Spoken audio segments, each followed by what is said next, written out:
السلام علیکم ورحمۃ اللہ تعالی وبرکاتہ۔ جس طرح ایک عام انسان جب انتقال کر جائے تو اس کی جو اہلیہ ہے، اس کی جو بیوی ہے، وہ دوسرے نکاح کر سکتی ہے۔ اسلام اس بات کی اجازت ہمیں دیتا ہے۔ لیکن کیا انبیاء کرام کے ازواج مطہرات کے ساتھ کچھ ایسا ہے یا ان کے ساتھ کچھ اور ہے؟ کیا وہ دوسری نکاح کر سکتی ہے یا نہیں؟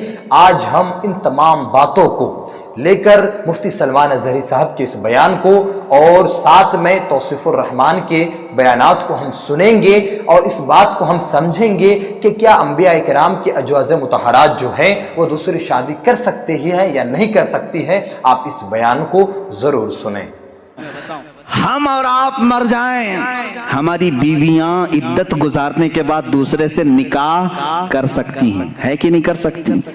کسی عورت کا شوہر انتقال کر گیا، مر گیا، تو عدت گزارے 4 مہینہ 10 دن، اس کے بعد دوسرے سے چاہے تو وہ نکاح کر سکتی ہے۔ اسلام نے اجازت دی۔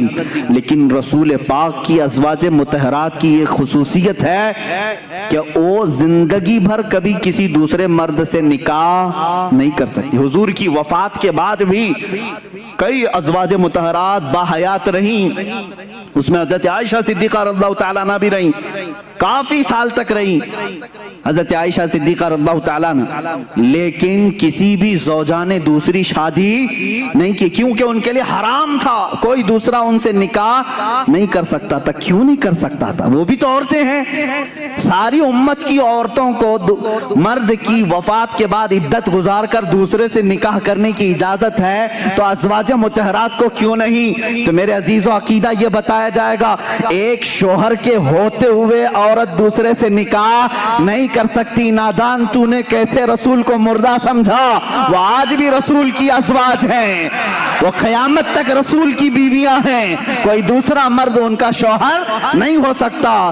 تم اور ہم ہیں، موت کے بعد رشتے ختم ہو جائیں گے، وہ رسول ان کے زوج ہیں، شوہر ہیں قیامت تک، بلکہ جنت تک بھی وہ ازواج مطہرات کے شوہر ہیں۔ یہ دلیل ہے اس بات کی کہ رسول زندہ ہیں۔ جو دھوکہ دیتے ہیں وہ ایک اور وار بھی کرتے ہیں کہ جی وہ دیکھیں نا، نبی صلی اللہ علیہ وسلم کی بیویوں سے نکاح نہیں ہوا، کسی کے لیے جائز نہیں کہ پیارے نبی کی بیوی سے نکاح کرے، تو آپ زندہ ہیں اسی لیے نکاح نہیں نا۔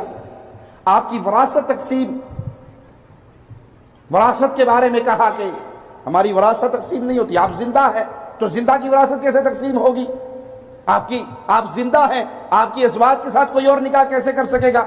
یہ ڈھکوسلے ہیں جو پیٹ کے پجاریوں نے بنائے ہوئے۔ ارے بھائی، پیارے نبی صلی اللہ علیہ وسلم کی بیوییں مومنوں کی مائیں ہیں اور ماں سے نکاح جائز۔ پیارے حبیب کی ازواج سے نکاح اس لیے نہیں ہو سکتا کہ وہ امت کے لیے مائیں ہیں اور ماں سے نکاح نہیں ہو سکتا۔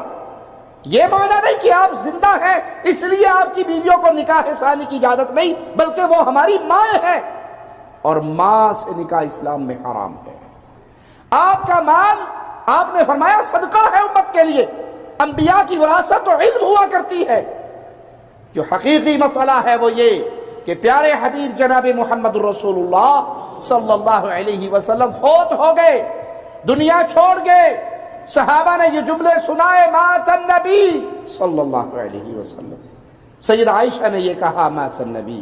ابن عباس نے کہا، مات النبی۔ ابو بکر صدیق نے کہا، مات النبی صلی اللہ علیہ وسلم۔ قبر میں دفن ہو گئے، آپ کی برزخی زندگی کا آغاز ہو گیا۔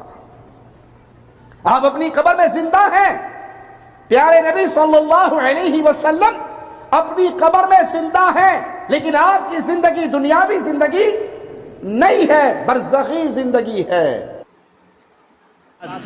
بیت المقدس تک کا تو سفر قرآن سے ثابت ہے۔ سبحان الذی اسری بعبدہ لیلا من المسجد الحرام الی المسجد الاقصی، مسجد اقصی تک کا سفر قرآن سے ثابت ہے۔ اتنا تو مانتے ہو؟ مسجد اقصی میں کیا ہوا تھا؟ مسجد اقصی میں کیا ہوا تھا؟ سنی مسلمانوں سب جانتے ہو۔ رسول پاک نے سارے نبیوں کی امامت کی تھی۔ کتنے نبی؟ آدم علیہ السلام سے لے کر عیسیٰ علیہ السلام تک جتنے نبی تھے ان سب کی حضور نے امامت کی تھی۔ مجھے یہ بتاؤ یہ 1,24,000 کم و بیش جو نبی آئے تھے وہ کب کے نبی تھے؟ وہ کب کے نبی تھے؟ کیا رسول کے زمانے کے نبی تھے؟ وہ صحابی نہیں، ان کی وفات ہو کر کسی کی 4,000 سال، کسی کی 3,000 سال، کسی کی 2,000 سال، کسی کی 500 سال، سینکڑوں سال پہلے وفات پائے ہوئے سارے نبی مسجد اقصی میں حضور کی اقتداء میں جمع ہیں۔ وہاں ابراہیم و اسماعیل بھی ہیں، داؤد و سلیمان بھی ہیں، موسیٰ و عیسیٰ بھی ہیں علیہم الصلاۃ والتسلیم۔ نادان جب تم معراج کے واقعے میں یہ جانتا ہے نبی ان تمام نبیوں کی امامت کر رہے ہیں جو بہت پہلے فوت ہو چکے تھے، وہ زندہ ہو کر آئے بھی اور حضور کے پیچھے نماز بھی پڑھے، اب بتا جو ان تمام نبیوں کی امامت کیا ہے وہ کیسے مردہ ہو سکتا ہے؟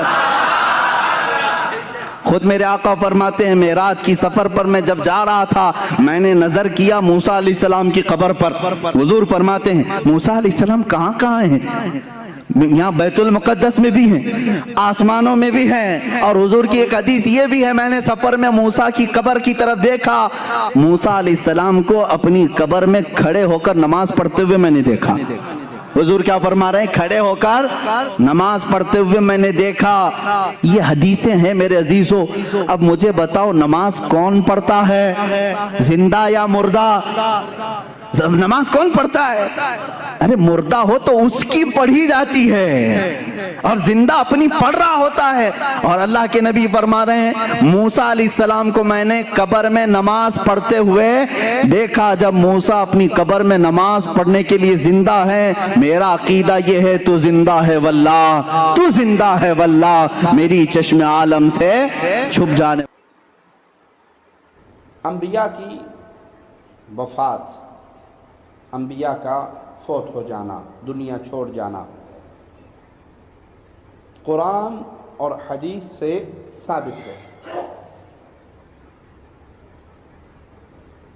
پیارے حبیب علیہ الصلوۃ والسلام کو مالک فرماتا ہے انک میت و انہم میتون، آپ نے بھی مرنا ہے باقی پوری دنیا نے مر جانا ہے۔ تو پیارے حبیب بھی فوت ہوئے علیہ الصلوۃ والسلام، باقی انبیاء بھی فوت ہوئے۔ اب رہا یہ مسئلہ کہ رسول اللہ صلی اللہ علیہ وسلم کا باقی انبیاء سے ملاقات کرنا، مسجد اقصی میں ان کے لیے امام بننا، یہ آپ کے معجزات میں سے ہے، یہ آپ کا معجزہ ہے۔ اور معجزہ قانون نہیں ہوا کرتا۔ عیسیٰ علیہ الصلاۃ والسلام کا حمل سیدہ مریم کو ہوا بغیر خامند کے، بغیر نکاح کے، عیسیٰ بغیر باپ کے پیدا ہوئے، معجزہ ہے، قانون نہیں۔